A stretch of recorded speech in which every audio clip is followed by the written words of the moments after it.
Welcome to Just Minding My Business Radio, where we are moving at the speed of God, learning what we didn't know we didn't know.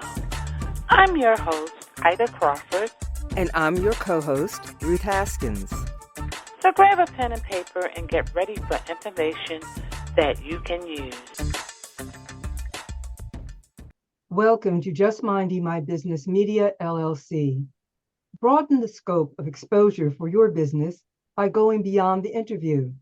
Learn more at www.jmmbmediallc.com or email us at jmmbradio@gmail.com.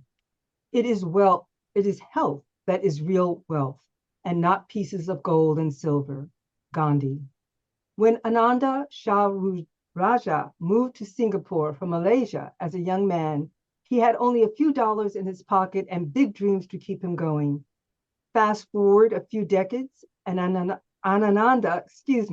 found himself running one of the largest spas in Singapore, bringing in $35 million a year. The only problem? His stress levels were through the roof. After a debilitating stress-related stroke left him paralyzed, he realized he had to change the way he lived his life, but knew only one thing for certain: he would never give up. Today, he is here to tell us about his new book, Stroke of Gratitude, which details his journey of self-discovery and healing after a major health crisis. Welcome, sir. Thank you very much. Yes, welcome, welcome, welcome. Your story is amazing, and we know a little bit about what happened, but can you give our audience a picture? Okay. Basically, I was running a very successful spa and wellness company, but I was not focusing on the thing that is most important, and that's my health. And I was growing my company. And then suddenly I had this stroke. And would you believe it? I did not know what a stroke was at that time. And when I was in the hospital, I then realized that half my body was paralyzed. And then I was so fortunate. I had my wife take over the company, and I was able to focus on my healing. And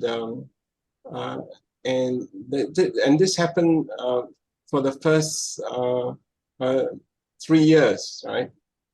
And then I said, there must be a reason this stroke happened. And then I said, maybe it's because I have to write a book. And this book, I hope, will warn people how not to be what I was. Taking care of one's health is the most important thing.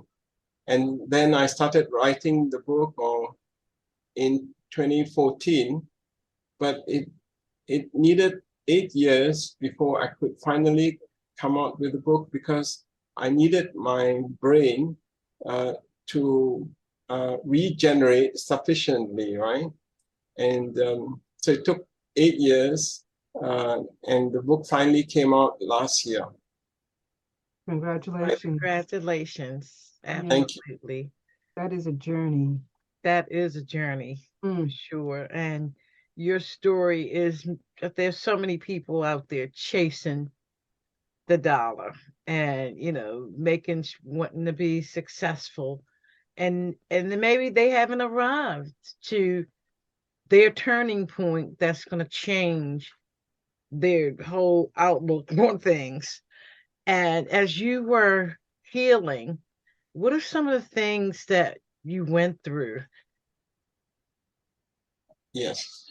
For me, right, it was very difficult to understand how the company could run without me. And then I realized that the company was able to run without me, and it's because I had my team run it, right? And then it was, I had to find a way to heal myself. And I realized that one of the reasons I had the stroke was because of a lack of sleep and stress, right? So I had to make sure that I would get sufficient sleep and also not be stressed at all. And I was so lucky because my family was able to shield me away from the business, and I was able to gradually heal myself. And that was something that was very important to me. And then as I went along and I found that my body was slowly healing, it gave me much hope and that I would get better. And even now, after 10 years, although I still need someone to accompany me when I walk, right? I am visualizing myself able to walk on my own. And, I always believe that the mind has the innate power to heal the body. So eventually, I hope to be able to walk on my own without the help of my helper. Yes, and I know that's going to happen because you're so right. The mind is a powerful thing to heal the body, because if you believe, I mean, we've seen miracles happen where, people was told they would never be able to do this or they would never be able to do that. But in their mind, it was like, oh, yes, I will. Yeah. And they were able to do it. So along that same line of the mind is really in control of the body. When you went through this and you're beginning to realize that, oh, my families can take care of this. The company's going to run okay. My job is to get healed and well as much as I can. When did it come into your mind that it was important to lead a purposeful life in order for you to heal? I think the purposelessness, right, was when I found out that 1 in 4 people in the world will get a stroke in their lifetime. And I also realized that more than 80% of strokes are avoidable. So it then gave me a purpose in life that I needed to write the book so that I could inform people around the world that stroke is avoidable, right? If we know how to keep ourselves away from things like lack of sleep, stress, and other things that would cause a stroke in the first place. I think we live in a society that we know about strokes, we hear about them, but we don't take them seriously. We really don't. We really do think that we can do without sleep, work incredibly long hours under tremendous stress. So at that moment when you realize that, oh, I'm going to write this book, how did you feel when you realized that this was going to be your purpose out of this crisis? Actually, something good was going to happen. Yeah, Ruth, this gave me a purpose, that before that, I felt quite worthless. I didn't know what could a person like me, how could I help, and then I suddenly found out that, it's very possible for me to help more people just by first coming up with a book and then doing talks on stroke prevention, right? And so I got involved in the Stroke Association of Singapore. And I was doing talks at libraries and at companies about the dangers of not looking after ourselves, right? And, this gave me a fresh purpose in life. Yes. And it's so funny how life turns around. We start one place and then life takes us in a whole totally different direction. Yes. And I love the name of the book, Stroke of Gratitude. So tell us about that title. How did that title come about? Okay. Most people will think that a stroke is something that is very negative. For me, right, this stroke is a sense of gratitude because I was so lucky to be alive. According to my doctor, because the stroke affected my basal ganglia, he said, I was so lucky to be alive. And then I realized that I needed to show a gratitude in living my life after the stroke. And the way to do it is to still help as many people as I can. And in that way, I can help more people, right? And gratitude is something this stroke has given me, because the gratitude is able to help me heal my own body, right? And by me coming out with the book, right, I hope to encourage more stroke survivors to live a purposeful life. And also at the same time, I hope that it will help more people, take care of themselves so that they don't go through the difficulties I've gone, like in the last 10 years. Yes. That is an honorable and wonderful attitude to have. Yes, it is. Because it could not have been easy. And to hear you want to, rather than sit and wallow, as we would say, and feel sorry for yourself. And I'm sure you went through some of that too. But to be able to finally turn it around and say, out of this crisis in my life, I want to create something good that will be beneficial for others. It's very honorable. It's a lovely thing and wonderful thing to hear. And we know that gratitude is the beginning of every good thing. Even in the worst situation, you can find something to be grateful for. So as you were in that situation and you were starting to come out, and what were some of the things that you were grateful for? What were some of the things that you were grateful for? Yes, Ruth. For me, right, I was very grateful to have a very supportive wife. My daughters were extremely, they helped me so much during the time of my stroke and even after that. I was also grateful for my staff of my company who were able to run the company without me. And the important thing is that coming into contact with people, even like taxi drivers, they were trying to encourage me, right?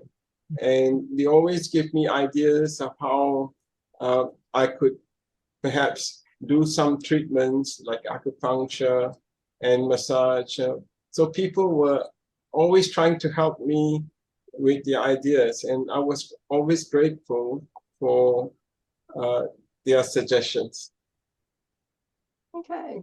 Yeah. Sometimes we get help from the most unusual places. That's very true. So how do people get the book? The book is available on Amazon, and they can also reach me by my website, which is www.strokeofgratitude.com. Yes. And then I heard you say you do speaking and things like that. If people want to have you speak, how do they get in contact with you for speaking engagements? Yeah, they can contact me through my website. Okay, awesome. Because I think your story is very empowering to many people that have gone through that. I mean, my sister had a stroke, and it was the craziest thing because she didn't even know she was having a stroke and ended up catching the bus to the hospital and not realizing she didn't feel well, but she didn't know what it was. And I mean, I watched her go through not being able to talk, not being able to move. And then I also watched her belief that she was going to get better and how she maneuvered. She would clean her house in a chair. She would roll around in a chair, scrubbing the floor and things like that. She would roll a chair in the kitchen to cook. And it was just, when you have that will to move forward, it is just, there's no stopping you. Yes. Mm-hmm. There's no stopping you. So I am so honored that you are sharing this story with our audience, because you are going to help a lot of people. Because I think some people, and it's a progression. When it first happens, you're probably, why me? Why did this happen? Going through all these different phases, but then you come to this place. It has happened. I can't undo it. So how do I move forward? Mm-hmm. Could you tell us a little bit about the type of treatment that you pursued? Yes. I had regular massages, or maybe I should start first. When I was in hospital, my wife arranged for me to have 2 speech therapy sessions every day, two physiotherapy sessions, and one they worked on my hand, right? And the occupational therapy, right? And then this was done for the first 3 months, right? And I think this is the reason why I was able to regain my speech, and it's because my wife arranged for the speech therapy, right? It's very important, because I found out that many people who didn't do the speech therapy intensively enough sometimes had difficulties in their speech, especially in the case of my stroke, which affected the basal ganglia, right? And then besides that, I had regular massages, and so I was always in the first 6 months, I had acupuncture as well, because I think acupuncture did help me a lot. And these are the treatments that I had, which helped me a lot. Mm-hmm. Mm-hmm. So did you also, I see in some of my notes that you also used herbal medicine as well. Did you find that helpful? Yes, I took Ayurvedic herbal medicine, Ayurvedic, yes. And also, these are things that I was using, yes. Okay, yeah, because that holistic thing, I love the holistic world, because there's so many different things that God put on the earth that Yes, can do wonders for the body. Mhm. yes. And You made it's sure. relatively inexpensive. Yes, that's right. Yeah. For sure. Wow. So stroke of gratitude, that is a really powerful name. And what can people expect from the book? What can they nuggets that they can expect to receive from the book? Okay. I think that the biggest nugget would be seeing that the reason for the book, right, is that it's very important to take care of yourself and also to build a very good team around you, right? I think this was the thing that helped me so much, and that is having a good team around me and family as well. Yeah. Some of the things that they would benefit is the various nutrition, various exercises that I did, and better sleep management, and better stress management as well. Yes. All of which are so important for our bodies, our minds, our souls. You forget that your body is something that you have to take care of, which Yeah. is essentially what I'm hearing you say. You have to take care of your body. You know, your Yes. mind may be wonderful, and you may be able to do all these things with your mind, and your body is what helps you to actually get things done. So you have to take care of it. Yeah. And Yes. we don't. Bottom line, we don't. We really don't. So I believe your book will encourage people, at least remind people, like an eye opener. Yes. Yeah, take care of your body, not just self-care. It's simple things to do, but it's also just as simple not to do. And your book is definitely going to bring people's awareness levels to a place because of your journey that, I need to take care of my body a little bit better. If nothing else, I don't want to have a stroke. Yeah. Yes. And it is something that you don't know that's getting ready to happen. You have no idea that it's coming. It doesn't give any warnings. No. And that's where people get caught up because they're like, what happened? It's like, how did this happen to me? Did you have that moment when you said to yourself, how did this happen to me? Yes, Ruth. Everyone thought that I was healthy, right? They didn't expect me to have a stroke because I was very careful, right? But then I realized that the body, sometimes there will be a warning sign, For me, I didn't heed the warning signs. Oh, what was it? Yeah. And because of that, I think this is another nugget that people would find from the book, right? Is that look out for warning signs. For me, the warning sign was 2 weeks before my stroke. My wife noticed that I was sometimes sweating profusely for no reason.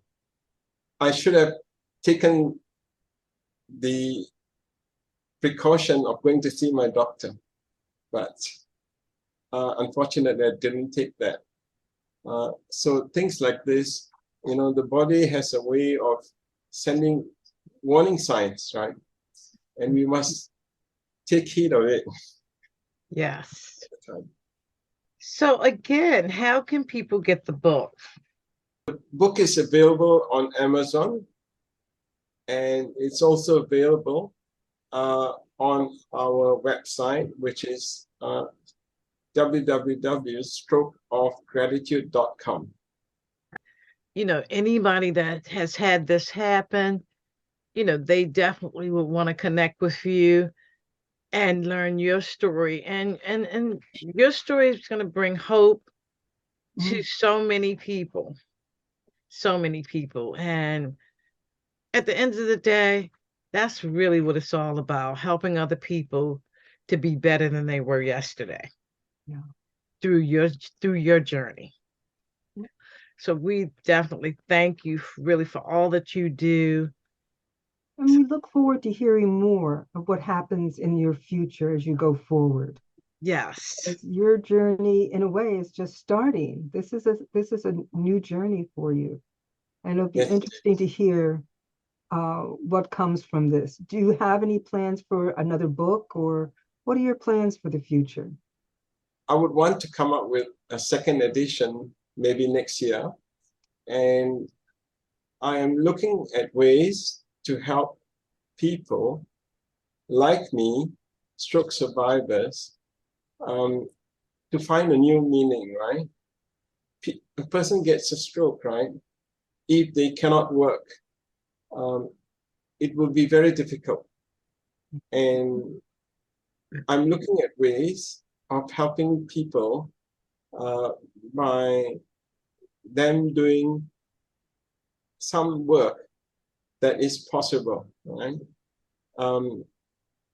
There's one way I feel that could help stroke survivors is network marketing, because the cost is very low for someone to do the business. And I've come across people who feel that they need some income, right?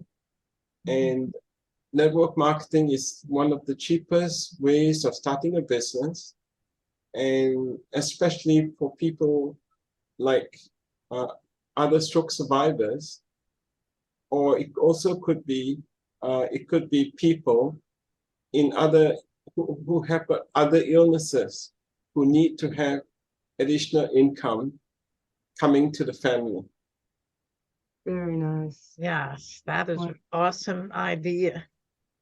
Yeah, Yes. and it also gets people out of isolation, because sometimes when you have something like a stroke, you tend to isolate more. You're not as active socially. So this gives that necessary social interaction as well. Yes. Build a team, a team around you, and people in network marketing really want to help other people, especially people who have got stroke or other illnesses. You will slowly build a team around you, and this will help so much. Yes. Yes, absolutely. That's a brilliant idea. Thank you so much. We appreciate you, and we're looking forward to more collaborations and following you as you move through your second chapter. Now, let me ask you, do you still have your company? Yes, my wife is running my company. Okay. Is your wife beside you, perhaps? Yes, she is beside me. Hello.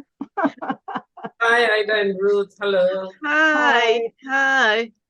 Yeah. We can't quite see you, but that's okay. That's okay. Yeah.